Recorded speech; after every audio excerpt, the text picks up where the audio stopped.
All right, all right. What's going on, party people? This is your man Grill. I just want to first of all say thanks for I would get the hands wrong. Liking, sharing, commenting.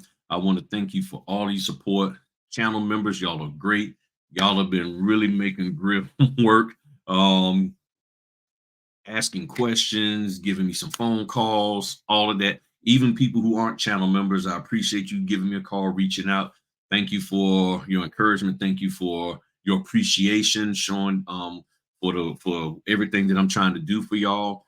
And I'm really happy and excited of the results because sometimes y'all don't see it here on YouTube, but there are a lot of people who take heed to things that I say and they're doing the business and it's helping them grow. It's moving their business in the right direction. So I'm really happy to see that. So it's not something that might get plastered all over the place, but there's people positively being affected. Am I doing all these little interviews and stuff? No, I'm not. About, hey, they making money. Hey, they're doing good. But there are people who contact me from time to time who are doing good. And you sometimes you'll see it in the comment section. And I appreciate them taking time out to comment on a video and just saying, hey, I listened to Griff and he helped me with this way and he helped me that way. Boom. So really appreciate you completely. I really, really, really do. Man, this month is starting to pick up a little bit also. So, trying to think what else. Oh, thanks for hitting the subscribe button as well as the super thanks. If you appreciate the videos that you see, even the old ones, and you like the content and it helped you out, hit the super thanks. Thank you for the donation. Greatly appreciate it. So, oh man. So some of you remember the video that I did here. Some of you remember the video that I did a couple of days ago called if you want 100K, but you can't handle a 3% pay raise from your W-2. And in that video, I basically was just saying, hey, everybody's trying to be $100,000 person, six figure, seven, all of that. But when you get a 3% pay raise, because you say, I need this 3% pay raise because times are tight, within a matter of months, you done blew that money and you done went and got yourself into more debt that basically essentially says you don't even have a 3% pay raise. And a person made a nice comment on here. And I get what they was trying, what they said, not even what trying to say. They're, they're, well, I guess you could say trying, but basically what they stated in their comment was that we do all the work. And y'all know how I am. I mean, when you make statements, I'm like, okay, clarify that. What do you mean by we do all the work? And feel free to read it. Hopefully they won't delete it. I mean, some people they don't like you talking about their comments and all of that. But I think it was a good comment. It was a good perspective of what some this individual thinks, as well as what other people are thinking. Because if this individual thinks this, I'm sure there's others. And the reason why I know that because this comment is very similar to other comments that people have made about when we get paid. And the bottom line is that a lot of people want to get paid instantaneously because they say, well, I gave you a service, so give me money. And I think the problem is with this notary business is that so many people promote it as we're giving a service so you can get paid. Give them a service and get paid. Service paid, service paid. And that's not always how it is because the people who we're servicing, sometimes they're not always getting paid lickety split.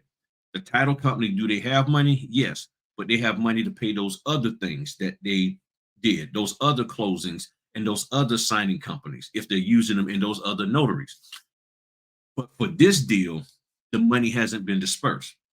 And unless you fully know and understand the duration and the time period that the money is being dispersed and how fast it's being dispersed, it's hard for you to sit here and demand that somebody pay you within 7 days after you did the closing. When they, because keep in mind that they're reaching out to us and saying, hey, we're offering you this opportunity to provide this service to us. And our terms, if you agree to them, are this. When you take that order, you are agreeing to their terms. Now, if you want a different set of terms, you can tell them.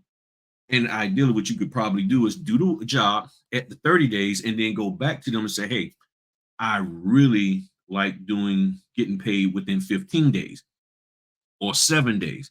Either they say yay or nay. It's that simple. I get that everybody wants to be paid instantaneously, but that ain't how life works, because if you were getting paid if if you want to get paid instantaneous, then that means what? Your creditors should be getting paid instantaneously. So as soon as you make money, then you need to be paying on your light bill. As soon as you get money, you need to be paying your car note. As soon as you get money, you need to be paying your mortgage, your rent, or whatever, your credit card bill, all of that. Net 30, net 60, all of these terms, this is a part of the American structure. If you don't like it, then you have to find you a business that allows you to get paid instantaneously. Now, a part of what we do with the general notary work, you can get paid instantaneously. The problem is, for some people, that's not enough money. There's more money to be made with the loan closing. Well, this is where you, as a business owner, have to do what? Have some discipline about how you do this business. The problem also is that many people heard you can make $10,000 a month, because that's what people always quote. You can be six figure. If you make $9,000 a month, you can make $108,000 a year. That's what people keep hearing. So that's what you're thinking. And you're thinking you're getting that instantaneously or on the same pay schedule as your W-2. And that's not the case. And unfortunately, these trainers and mentors and coaches aren't breaking that down and sharing that with you. Now, in my video series that I did on systems, you just Google on or search on YouTube, Griffin Notary Systems. One of the things that I said was going from full-time W-2 into this. One of the things that I did was I said, I got to have some money set aside. Too many of you have jumped into this business and you have $0 set aside. You have nothing on a credit card. You have nothing in your bank account. You have nothing in your 401k. You have nothing anywhere that you can pull from to hold you over until the money starts coming in. It's hard to accept the net 30 pay schedule when you have nothing in the bank to hold you over till money starts coming in. Just like when you're with your regular job, your W-2, and back in the old days, it used to be you had to work 2 weeks in a hole or a week in a hole. So you came in on the second week of the pay period. You worked that whole week. Then you worked 2 more weeks. Then you got paid for all 3 of those weeks. That's a hard thing to do. That is a very hard thing to do. But some people have had to do that. That's what I remember when I first got out here in the workforce. That's what it was. But you found a way to make it. You talk to your parents, you talk to your friends or whoever to hold, hey, can you help me, to hold over until ... That's what people do. Unfortunately, you came in this business and you didn't have any holdover money to do that. And I know there's some companies who aren't paying fast enough, or they're not paying really at all in some cases, but they're not paying fast enough because that company don't have any holdover money. So when you have the notary who doesn't manage their money correctly, the signing company that doesn't manage their money correctly, the title that doesn't manage their money correctly, it can mess the whole system up. And that's a part of the reason why people do the net 30, the net 60, as to give themselves some time to get all of their receipts in so that they can then pay the people who they need to pay. It's not always a good feeling. It's not always smooth, but this is the way things are rolling. So what do we have to do? We need to be smart about any business venture that you're doing. But see, I was going to sit down and show y'all about, the history of net 30 and this. And I said, you know what? There's no need to do all of that because you can look that up yourself. You really can look that up yourself. You have to decide how you're going to flow.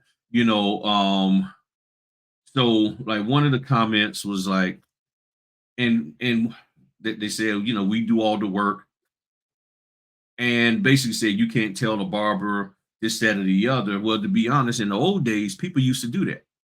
People used to say, hey, put it on my tab, because people were honest and they would do that.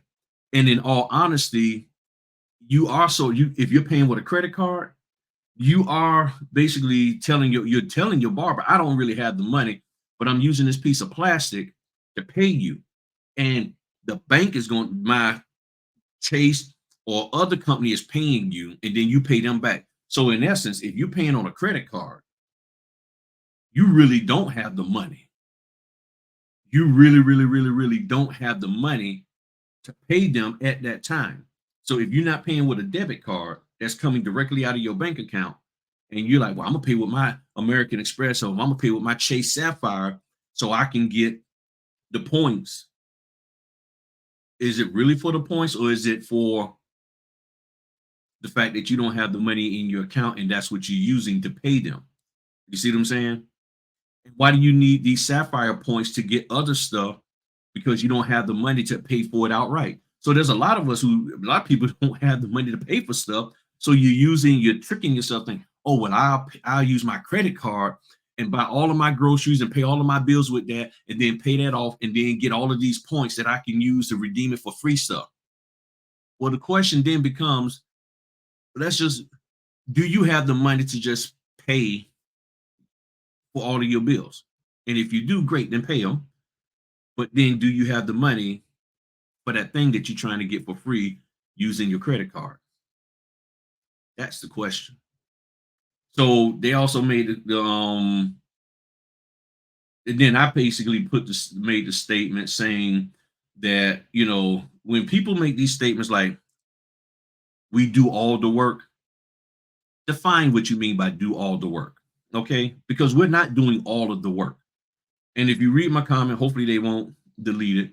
Um, delete their comment, which will delete mine. But we don't do all of the work with this loan closing process. We really don't. We're only there for a little bit. We don't spend any time with them or any of that. And I outlined that in my hold on one second. I got a client that I'm waiting on. Okay. Nope, that's not a client. Cool. All right. So, and then I was like,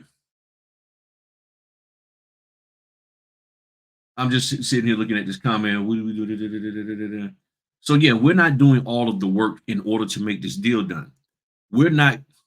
The only time we get these closings is when the lender has a deal with somebody, and then that person says, "Yes, I want to buy the house," which means now the title company kicks in, which means the signing company will kick in, which means the notary kicks in. But if there's no deal on the table, you see what I'm saying? So we're not doing all the work. Other people are doing the work to get us to the point of getting this business. Okay. To us getting the business that we're doing. So then they replied back, said, well, we may not be doing all the work, which means, which I asked them to define what's all the work, and they didn't. So they didn't answer the question. But we should be paid more timely after satisfactory completion of the work, regardless of how long it took to complete. So, and I'm saying that, we was just spending a little bit of time with them. So they're saying it should be in a more timely, satisfactory. Well, that where's the net 30, the net 15, the net 60 comes in saying, okay, this company agrees to pay these vendors on these terms. Do you agree to these terms? It's either yes or no. So when I have direct clients, with some of my direct clients, I give them a 14-day window. I do net 14. So I just do 14 days after the invoice is sent. Sometimes it comes a little bit later. Sometimes it comes a little bit soon. There's no really verbal agreement. They just say, okay, I just put on their due within 14 days. That's all. Sometimes it comes quicker. Sometimes it comes a little bit later. If it's going to come later, most of the time they will call me and say, hey, Griff, we had a hiccup here. It's coming. Okay, cool. I don't sweat it because I know they're going to pay me. But the thing is, if you don't have your holdover money together, then it's a problem. If you're only holding out for the big dollar amounts and you're bypassing all the smaller dollar amounts, then you're like, well, I need some money. Well, you might have $3,000 from the big dollar orders, but you could have had 5 or 6 grand from the smaller orders, and you didn't take those. So now you're waiting for 3 grand when you could have had money trickling in from the 85 and the $90 orders. But they also said in this time of low fees. But see, here's the thing: these fees of $60 to $85 has been around since 2018. Y'all just wasn't around to experience them. I've shown y'all, I've done videos showing y'all that I was getting orders of $30 and $45 and $80 back in 2018. So these fees have been the same. Coast to coast, great company, $75 for a refinance for the majority of the time. Notary Go, company, $60 for their refis the whole time I've been a notary since 2018. So this whole narrative of, well, now the fees are lower. Well, when the fees were much higher, people were saying the fees are low. Now that the fees are low, it's like now there's some newfangled, some revelation that the fees, no, the fees have been the same. It's just that the companies who were paying the higher fees, a lot of them have fallen away. They're not around anymore because they didn't know how to manage their money right. And they probably was overpaying for services in the heat of the moment. And guess what? They didn't have the money to keep afloat. And when things shifted, they had no way of staying afloat because they didn't have other streams of income for as doing reverse mortgage, loan modification, debt settlement, so forth and so on. They didn't have any of that. They just had refinances. That's all they had, refinances. They didn't do any of that. Some of those companies never did purchases. They never did sales. They didn't do any of those other things. They didn't do any loan applications. But now some of the good companies, they're like, okay, we're doing a little bit of everything. We're doing the reverse mortgage application, the reverse mortgage closing. We're doing debt settlements. We're doing loan mods. We're doing some of everything. Some of them are paying $90 to do a loan mod. Some of them are, for a HELOC. Some of them are paying $50 for a HELOC. I put forth every effort to take all of it. I don't care which the dollar amount it is. But this is what's going on. So when you're with companies who don't have their money together, it affects your money. And if you came in this business thinking that you didn't have to have your money together, that you're just going to go out here and within 10 minutes after signing up on signing order or SnapDocs or signature, you're just going to start just getting orders left and right. That didn't happen. And I don't think most of y'all could handle getting 5 or 6 orders for one day. What most people want is, I want a whole plethora of orders that I could sit back and think about. And it's like, I'll take you. Well, this one just came in, so I don't want you anymore. I'm going to take you instead. That ain't the way this works. And a lot of you are not able to adjust and adapt to the way this business is in order for you to make money. So I know people going to keep this narrative of we need to be paid faster. Okay, so here's the question. How do you, not me, not us, you, because you want to pay faster. So how do you get them to pay you faster? What is your plan to express to them, pay me faster?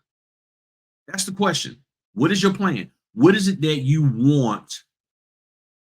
What is it that you have laid out that you can express to them to pay you faster? Because it's really about you. People say us as notaries because they're trying to get this little gang, but no, this gang of people to come and add it so they can benefit from it. No, you want to be paid faster. So if you want to be paid faster, and I'm not saying that there aren't others like you, but I'm just talking about you as an individual, me as an individual. What do you have laid out that can make that happen so that it's not a burden on the people who are paying us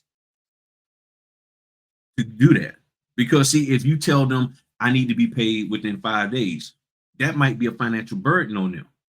Because see, if you come up with some system, then you're going to be telling everybody else. So now you got 1,700 notaries saying we want to get paid in 5 days.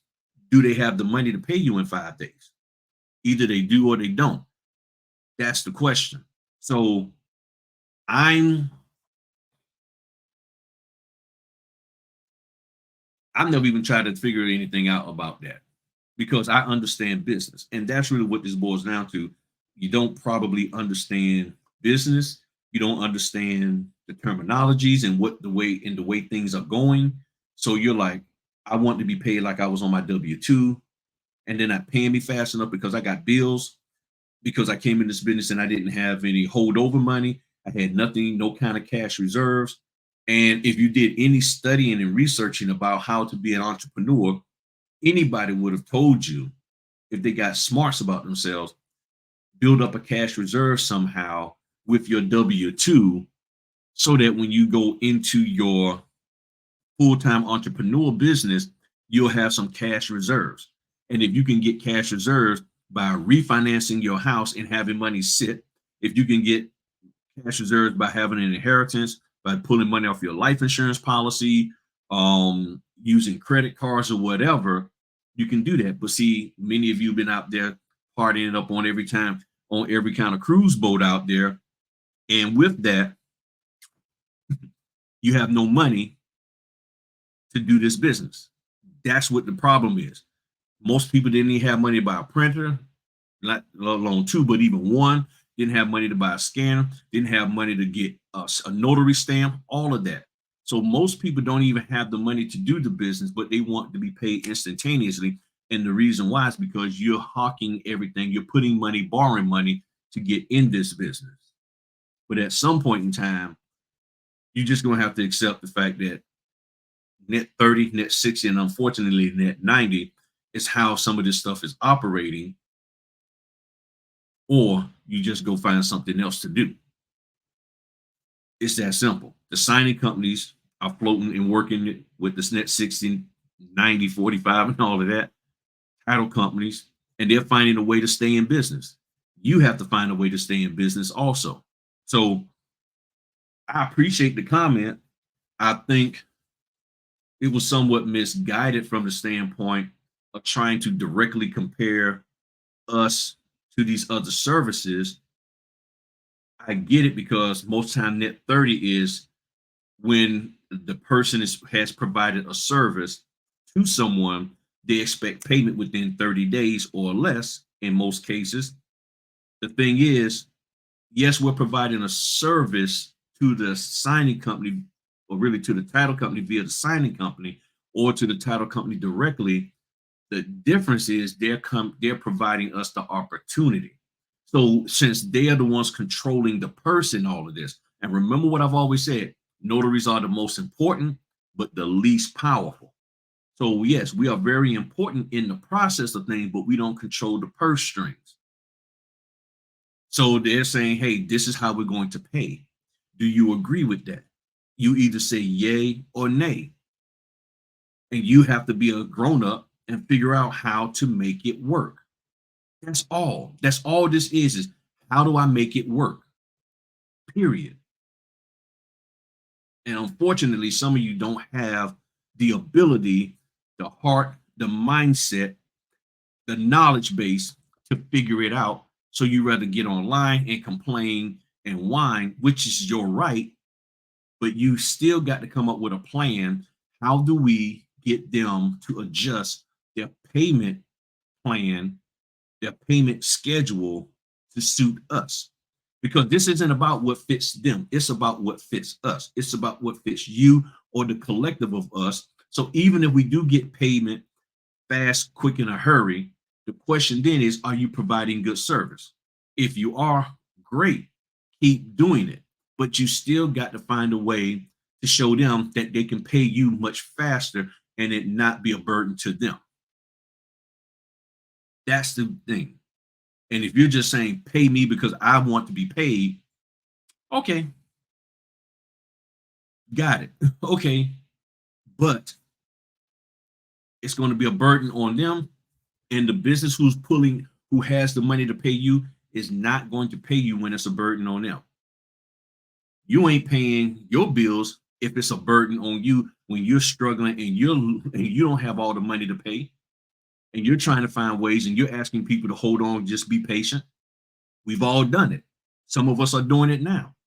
So then when the creditors call, you're like, show me how I can pay you now without it causing me to lose my house or lose my car or get my cell phone turned off or whatever. I want to pay you, but how do I pay you and it not be a burden to me? That's the thing. All right, y'all. I think you get what I'm saying. I appreciate the comment. Y'all have a good one. Talk to y'all later. Peace. Oh, well, as always, tell me what you think in the comment section. I really want to hear. I really want to hear. I really want to hear. All right. Y'all have a good one. Peace.